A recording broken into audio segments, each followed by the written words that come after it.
Hey, what's going on, guys? Jason Frausto for TennisUnleashed.net. And in this video, I'm breaking down the unusual forehand technique of a junior #1 for 2024, Rei Sakamoto. To find out what makes his forehand technique so unique, stay tuned. It's coming up next. All right, so before we break down this forehand technique, let's let it play once in real time, guys. And there we go. All right, let's start with the analysis. Now we're going to do a complete forehand technique breakdown. If you noticed anything unusual about his technique, make sure you drop that in the comments below before I start breaking it down. So we've got Sakamoto right here on the left side at IMG Academy, right? He's an IMG Academy player. And then also on the right side from the back view. Now, a couple things that are interesting just off the bat, right? Just kind of starting. First clip here on the left side, we can see left hand for Rei on the throat of the racket right there. So we see a strong position, left hand gripping the throat of the racket in that position. On the back view, right, we can see the width of his feet, well past shoulder width apart. So a really good athletic stance. That's something we definitely want to have on the forehand side. Moving forward from there, though, as we start to break this down, that's when we start to notice things that might be a little bit more unusual about his forehand. So the first thing that really sticks out, right? We know most players tend to take the racket up when they start to take the racket back and make the unit turn of their body. But with Rei right here, we can see he keeps the racket in a very low position, which we don't see on the tour at the highest level very often, right? So again, look on the right side here, how low the racket is. Most players tend to get the tip of their racket here above the height of their head at some point during the take back or backswing, okay? So you can see he's very far below that point, right? Very low with his hands, a very low position. And just from here, he continues that low position, right? Very interesting. And we can see that he doesn't really have what we call a loop or even a half loop on the forehand side. So again, a very low hand position on both sides of the screen, very non-traditional, kind of a situation of what's old is new again, right? So he's using, almost a Johnny Mac take back in a way, not exactly the same thing, but basically straight back here to hit a forehand in 2024. That's something we're used to seeing from well in the past 40 and 50 years ago with players, maybe even in the 90s still with some guys. But again, from here, comes back to here. And I guess the last player that I saw that was a highly ranked player that got into this kind of straight back forehand position, Marty Fish experimented as he was having struggles with his forehand.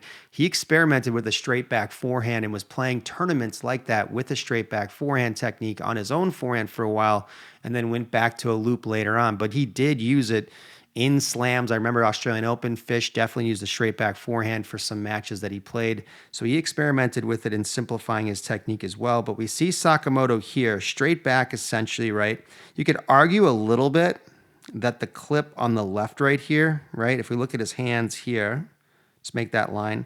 It does come up a little bit. See how he comes up just a little bit on that one? And on higher balls too, he will bring the racket up a little bit, but he still doesn't have a full loop like you see with most players in the modern age of tennis, right? So from here, we can see things start to look a lot more traditional for Rei. So what we see is his left hand comes off the throat of the racket at about this point, roughly.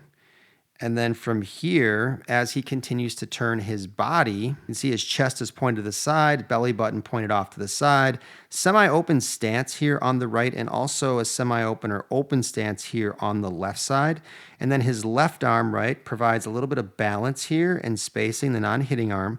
And then we can see as he finishes this kind of straight back forehand, right? He gets into, right, the ATP forehand position, whatever you want to call it at this point. But he sets up the racket where the tip of his racket right here is a little bit off to the right of his hitting hand, which is hitting hands right here. See the tip of the racket off to the right. So he gets into this lag position, setting up the lag. And then from this position right here, he loads his legs, bends his knees, and that kind of signals that it's time to swing. He gets into what I like to call the kind of optimal tip flip position. So the tip of his racket is right here now. And then before he starts the forward swing, or as he gets the forward swing, the racket flips back where the tip of the racket ends up behind his hitting elbow right here. So the tip went from a position where it was to the right of his hand.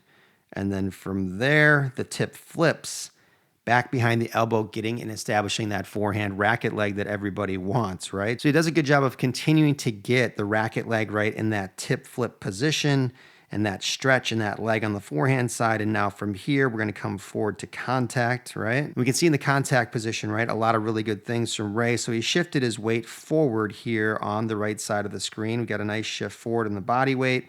We can also see there's a gap between his hitting elbow and his body. So he's got proper leverage and proper space on the forehand side right there. So he's got a nice gap there. Hitting shoulder tilted down from the left shoulder. So that should be the case when we're hitting with a lot of topspin, right? And then also in this position, we can see the tip of his racket here is below his hitting hand. So again, optimal for topspin. If the tip of his racket was a little bit more level with the hitting hand, a little more even, he'd be hitting a flatter ball. We'll catch Andrei Rublev sometimes in more of that position because he tends to penetrate and hit a little bit more flat. But Sakamoto here again, hand angled down, that tip of the racket angled down here just a little bit. We also notice, right, belly button facing the net here, shoulders and chest open to the net. So he's gone from this sideways position where the belly button's off to the side before, his tip flip and his racket leg right here. And then that belly button ends up pointing forward to the net. Very standard. We want to rotate on our shots. We're using a lot of force in terms of rotational force. So again, from here, low to high swing, and then he wipes over and across on the forehand. So typical windshield wiper type motion, rainbow shape, whatever you want to call it, but here, and then really nicely out there. Hard to tell from this left side angle here, but again, on most forehands, especially when we're hitting offensive forehands, we typically want to see the hitting elbow, the right elbow, a little bit in front of our body at contact, and then he finishes. All right, so now we're going to look at the drastic difference between Sakamoto's forehand from just 3 years ago and what it looks like today. So let's let it play once in real time. Left is the old version, right is the new version. See if you can see the differences between his old forehand and his new forehand. So again, we've got old forehand from 3 years ago, Sakamoto as a junior, probably 15, 16 years old at this point, right? Maybe 15, tall player at that age. And then his newer forehand, 2024, over on the right side here. So let's just go ahead and start looking at the differences in the technique. And this is significant. So I didn't realize he had this much of a change in his forehand technique. And I do know that these are two different stances on the forehand. That's not going to affect the type of swing he's using as far as the height of the swing. So old forehand for Rei, right? Wow, look at this. Right hand well above the height of his hitting hand, right? New forehand, again, maybe brings it up just a little bit, okay? But nowhere near. And look at the difference here on the right side of the screen versus the left side of the screen, the new versus the old. Significantly different here. Really shorten this thing up over the course of that time, right?